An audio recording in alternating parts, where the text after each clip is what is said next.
Bridge Bhati का किरदार एक ऐसे आदमी का है जिसके पास खोने को कुछ नहीं है, लेकिन पाने के लिए पूरा आसमान है। लालजी भाई की टेक्सटाइल मिल में काम करते वक्त ब्रिज सिर्फ कॉटन की गठरियां नहीं उठाता, बल्कि वहां चल रहे मटका के सिस्टम को बड़े ध्यान से समझता है। 1975 की इमरजेंसी ने जहां पूरे देश में डर का माहौल बनाया था, वहीं अंडरवर्ल्ड के लिए ये नए रास्ते खोलने का मौका था।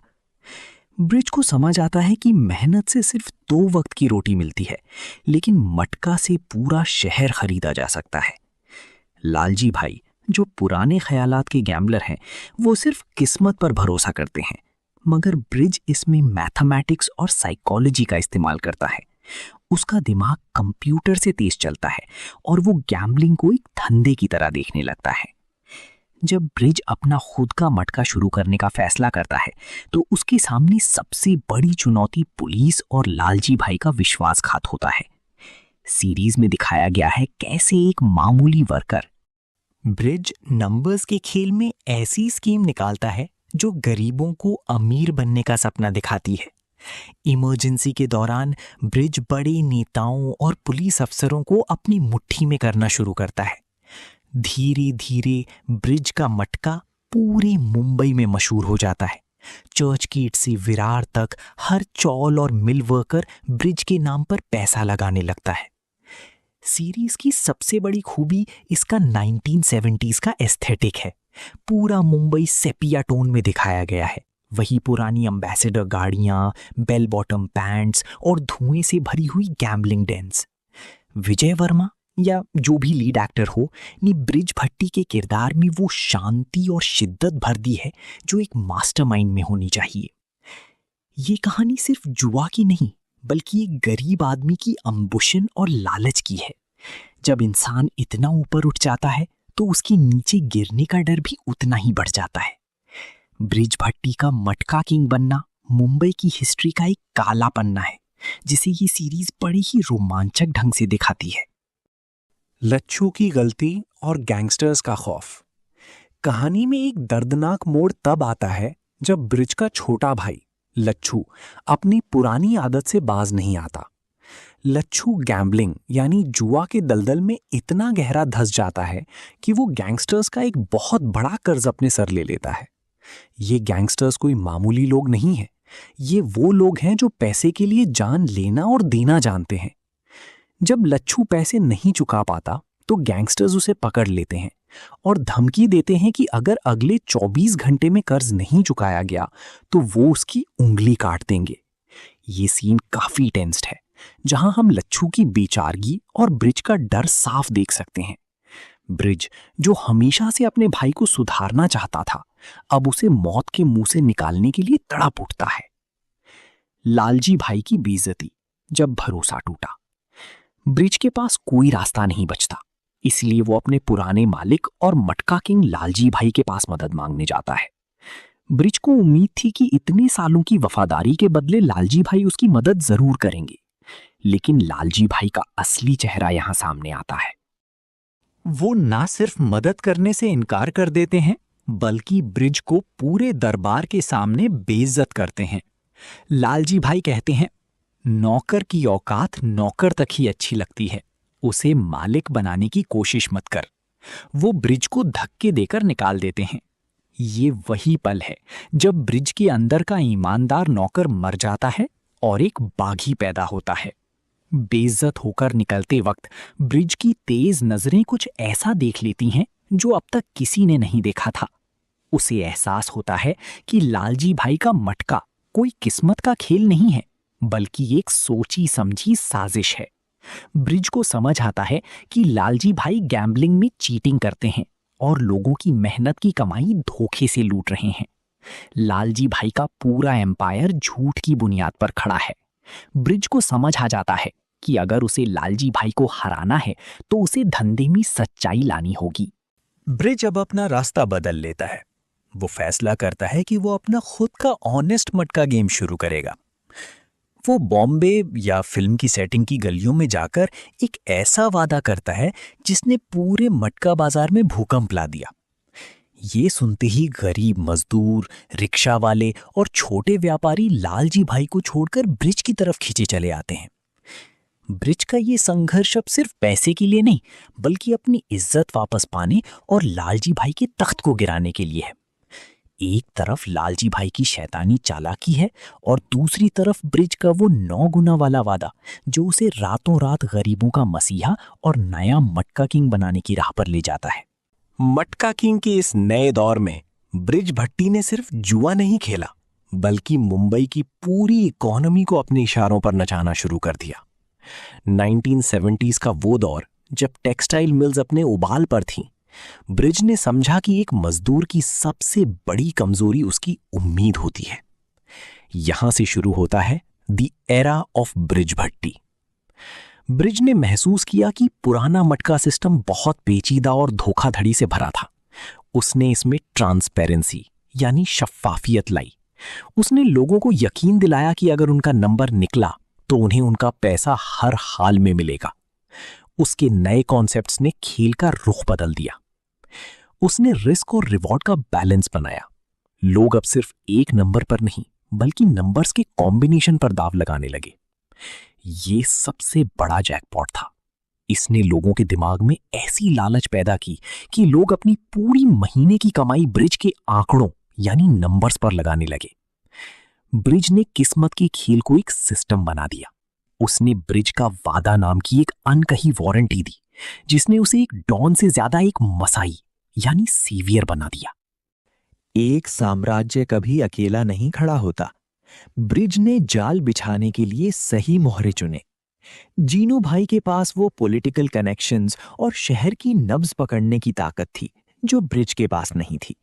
जीनू ने ब्रिज को पुलिस की रेड से बचाया और मंत्रालय तक उसकी पहुंच बनाई। हर धंधे को डर की जरूरत होती है। डगड़ू ने मुंबई की गलियों में ब्रिज का खौफ कायम रखा। जो लोग धंधे में गड़बड़ करते या हफ्ता मांगते, उन्हें डगड़ू अपने पुराने ढंग से समझाता। धीरे धीरे ब्रिज भट्टी का घर एक दरबार बन गया। रोज रात को जब मटका खुलता तो पूरी मुंबई सांस रोककर रेडियो और खबरों का इंतजार करती। कॉटन एक्सचेंज के भाव से तय होने वाले नंबर्स अब ब्रिज की उंगलियों से तय होने लगे। लेकिन जैसी जैसी पैसा बढ़ा, दुश्मन भी बढ़ने लगी। लालजी भाई जैसी पुरानी खिलाड़ियों को ब्रिज की ये तरक्की चुभने लगी। ब्रिज ने गरीबों को अमीर बनने का रास्ता तो दिखाया, पर वो खुद एक ऐसी दलदल में फंसता गया जहां से निकलने का कोई रास्ता नहीं था। उसका एम्पायर अब सिर्फ पैसों का नहीं, बल्कि खून और धोखे की बुनियाद पर खड़ा होने लगा था। यहां से शुरू होता है bridge versus the system. Lalji भाई, जो कभी ब्रिज का मालिक था, अब उसकी तरक्की देखकर अंदर ही अंदर जल रहा था। उसे लगता था कि ब्रिज ने उसकी थाली से निवाला छीना है। वहीं मिनिस्टर बापट, जिसे पूरे मुंबई का वसूली किंग कहा जाता था, उसे एहसास हुआ कि ब्रिज उसके कंट्रोल से बाहर जा रहा है। बापट को लगता था कि अगर मटका पर उसका कब्जा नहीं हुआ तो मुंबई की असली पावर उसके हाथ से निकल जाएगी। दोनों ने मिलकर एक घटिया साजिश रची।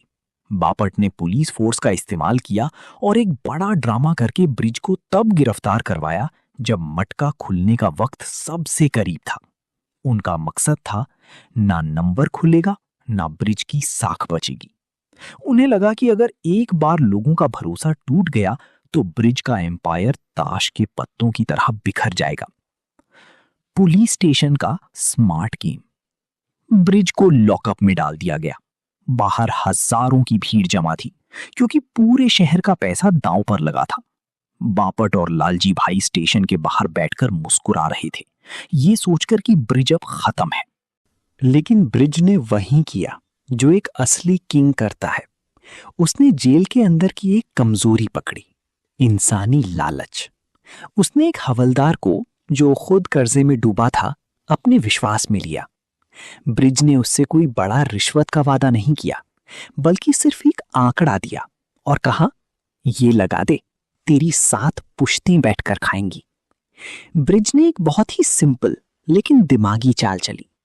उसने पुलिस स्टेशन के लैंडलाइन फोन या फिर लॉकअप की खिड़की से एक कोड वर्ड पास किया। वो कोड वर्ड डगड़ू तक पहुंचा और कुछ ही मिनटों में पूरे मुंबई में खबर फैल गई। ब्रिज ने जेल से ही नंबर खोल दिया है। जब बापट को पता चला कि उसका प्लान बैकफायर कर गया है तो उसकी पैर तली जमीन निकल गई। ब्रिज ने साबित कर दिया कि चाहे वो लोहे की सलाखों के पीछे हो या महल में, मुंबई का मटका सिर्फ उसके दिमाग से चलता है। ब्रिज की जिंदगी चकाचौंध और खतरे के बीच एक ऐसी डोर पर टिकी है जहां बाहर से सब चमकदार दिखता है पर अंदर से सब खोखला हो चुका है। उसका इल्लीगल धंधा ना सिर्फ कानून की नजरों में जुर्म है बल्कि उसके अपने घर की शांति का दुश्मन बन गया है। बरखा, जो ब्रिज की पत्नी है, हमेशा से एक साधारण और इज्जतदार जिंदगी की ख्वाहिश रखती थी। उसके लिए वो महल किसी काम का नहीं जिसकी बुनियाद गलत कामों पर रखी गई हो। ब्रिज जब भी देर रात घर लौटता है, बरखा की आंखों में सवाल होते हैं, पर ब्रिज उन्हें पैसे और गहनों के नीचे दबाने की कोशिश करता है।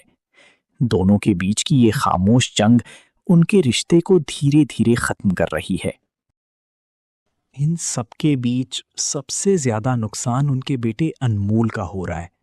एक बच्चा जिसे अपने पिता के साथ खेलना चाहिए था, वो घर में गनमैन और संदिग्ध लोगों की आहट सुनकर बड़ा हो रहा है। घर का माहौल इतना जहरीला हो चुका है कि अनमोल की पढ़ाई और मानसिक हालात पर इसका बुरा असर पड़ने लगा। अंत में उसे इस काली दुनिया से दूर रखने के लिए एक बोर्डिंग स्कूल भेज दिया जाता है। ये ब्रिज की एक पिता के रूप में सबसे बड़ी हार है कि वो अपने बेटे को अपने ही घर में सुरक्षित महसूस नहीं करा सका। अपने काले कारोबार को एक शरीफ मुखौटा देने के लिए ब्रिज ने बॉलीवुड का रुख किया। उसने सुपरस्टार मकसूद को पकड़ा, जिसकी फैन फॉलोइंग करोड़ों में है। मकसूद की बड़ी फिल्में प्रोड्यूस करके ब्रिज अपनी ब्लैक मनी को वाइट करने का रास्ता निकालता है। पैसा इलीगल रास्ते से आता है, जरिया बड़ी फिल्में और ग्लैमर, नतीजा दुनिया की नजरों में वो एक सफल प्रोड्यूसर है। पर्दे के पीछे कहानी कुछ और ही है। ब्रिज के पास आज दौलत है, शोहरत है और मकसूद जैसे बड़े सितारों का साथ है, लेकिन उसने इसके बदले अपना सुकून और अपना परिवार खो दिया है। बरखा की नफरत और अनमोल की दूरी उसे ये याद दिलाती रहती हैं कि हर चमकती चीज सोना नहीं होती। ब्रिज की कहानी का अंत किसी दुकान से कम नहीं है। जहां एक वक्त वो खुद को शहर का बादशाह समझता था, वहीं क्लाइमैक्स तक आते आते उसके अपने ही उसके खून के प्यासे हो गए। कहानी में मोड़ तब आता है जब खतरनाक गैंगस्टर दराब ब्रिज के सामने दोस्ती का हाथ बढ़ाता है, लेकिन ब्रिज अपने गुरूर में उसे ठुकरा देता है। दराब, जो अपनी मौत जैसी खामोशी और बेरहमी के लिए जाना जाता है, इसे अपनी तौहीन समझता है। नतीजा ये होता है कि ब्रिज के चमकते एम्पायर पर हर तरफ से हमले शुरू हो जाते हैं। उसके गोदाम जलाए जाते हैं और उसके खास आदमी एक एक करके मारे जाते हैं। जब बाहर से दुश्मन वार कर रहा था, तब ब्रिज के सबसे भरोसेमंद साथी डगड़ू ने अंदर से जड़ें काटना शुरू कर दी। डगड़ू, जो सालों से ब्रिज की छाया में रहा, अब अपनी अलग पहचान चाहता था।